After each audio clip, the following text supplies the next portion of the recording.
puzzle. They've accumulated a lot of good pieces, but now they need to start making it work. The Jazz shooting their 4th and 5th shots at the foul line in the game. No good on that one. Mirotic is checked in for the Jazz. Victor Oladipo, he's checked in for Orlando. And he's good on the second. And you know, Utah might not have finished 500 on the season, but they did finish 500 against the Eastern Conference. Went 15-15 last season.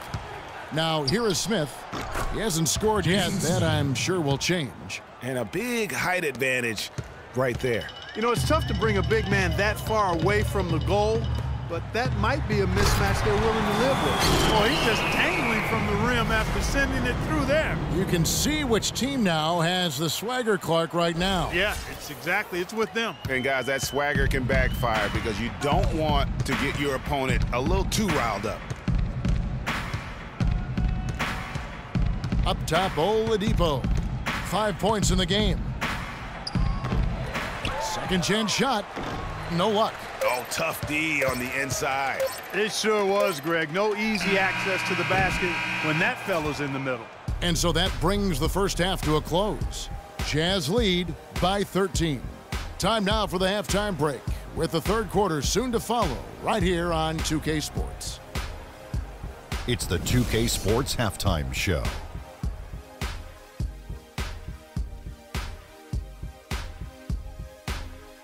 Hello again, everybody. Ernie Johnson here, joined by Shaquille O'Neal and Kenny the Jet Smith. We welcome you to the halftime show on 2K Sports. Utah found themselves in a close game in the first. At one point, they managed to push out ahead to an 8-point lead. The second quarter got a lot more exciting for them as they were putting up big numbers and find themselves way out in front here at the half.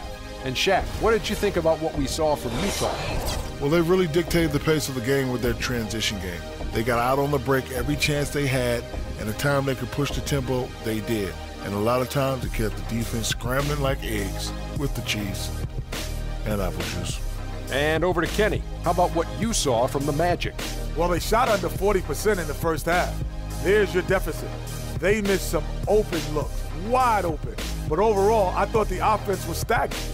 Look for their coach to draw up some specific plays to try to jumpstart them in the second half. And now, folks, it's just about time for the third quarter to begin. We will see you after the final buzzer.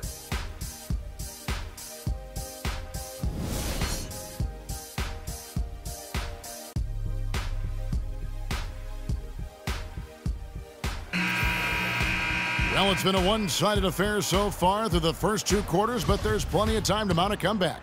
Kelly Oubre having a dominant impact in this game. I tell you what, it's a pleasure to watch him when he's at the helm, because of that first half, offensively, he was in a zone. It sure is a treat to watch him, guys. I mean, everything's been running through him, and he's doing a fantastic job keeping the offense clicking on all cylinders. Here's who Scott Skiles is starting the second half with. Gordon and Vucevic together in the post. Hezonja's out there with Watson, and it's Harris in at the three, the small forward. And guys, when you go to look for holes in the game of Tobias Harris, there really aren't any. One of the hardest workers in our league. If he has any weakness at all, it's his average size speed combo, which most likely will keep him from becoming the perennial all-star type.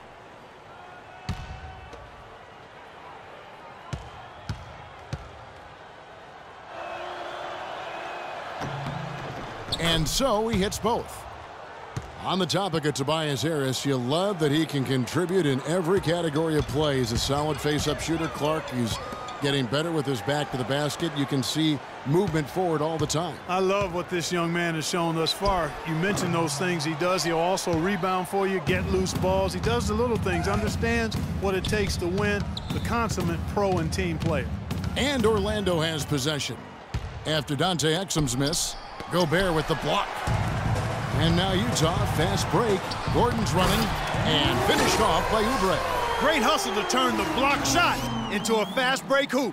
That's a big-time play. The Magic trail by 13. Watson, the pass to Hezonja. Kicks it to Watson. Some nice ball movement by the Magic. And it's Harris off the drive. Gobert with the block. They push it up 4-on-3. Little over a minute gone here in the second half. Oubre kicks to Exum. Pass to Porzingis and stolen by Harris. Here's Azania. He's been a factor in their offense on most nights with his scoring average at nearly 16 points a game. Jazz leading by 13. Here's Gordon. And the officials whistle a foul on the shot. The bucket's good. He'll go to the line.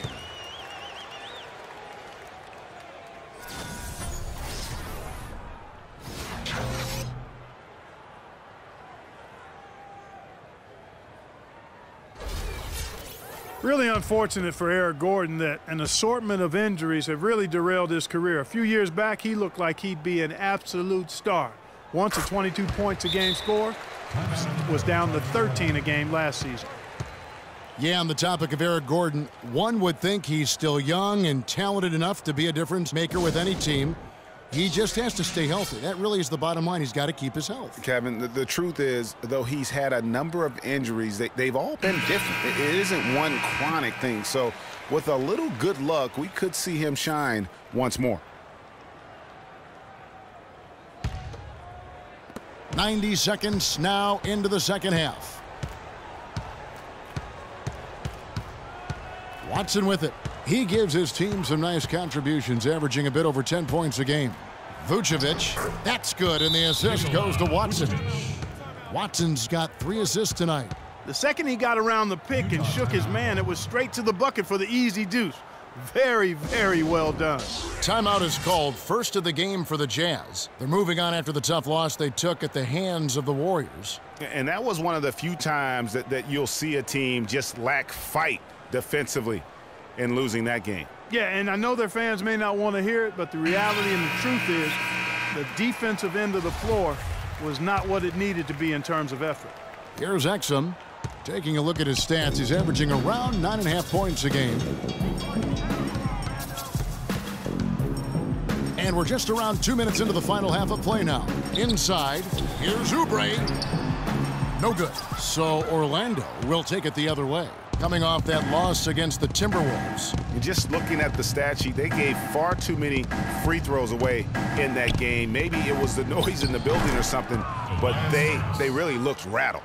Well, Greg, I don't know if it was the biggest reason for that loss, but all of those misses from the stripe clearly had an impact on that game. They should continue to get the ball inside. The defense struggling to contain them.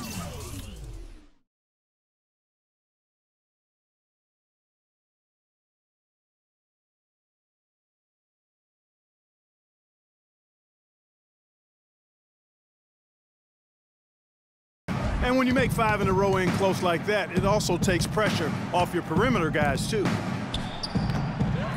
Here's Vucevic. Shakes off the strong D and gets the bucket for 2. He got a great read of where that miss was going, and that allowed him to be the first guy to it and get the putback. And the Magic struggled last season, still waiting on one of their young stars to just take that next step. Right around 3 minutes into the second half. Watson kicks to Harris. There's the pass to Hazanya. There's a good screen. Oubre pulls it in. Oubre's got his 4th rebound in this one. Unfortunately, that's been the result for him over and over, guys. He just cannot find the bottom of the basket. He shot the ball exceptionally well as they've built this lead for themselves here. Harris outside. Here's Azania, defended by Gordon. Trying to break that ice-cold streak. Jazz leading by 17. And he lobs it up toward the rim and finished off by Oubre. No doubt that is within his range. Well,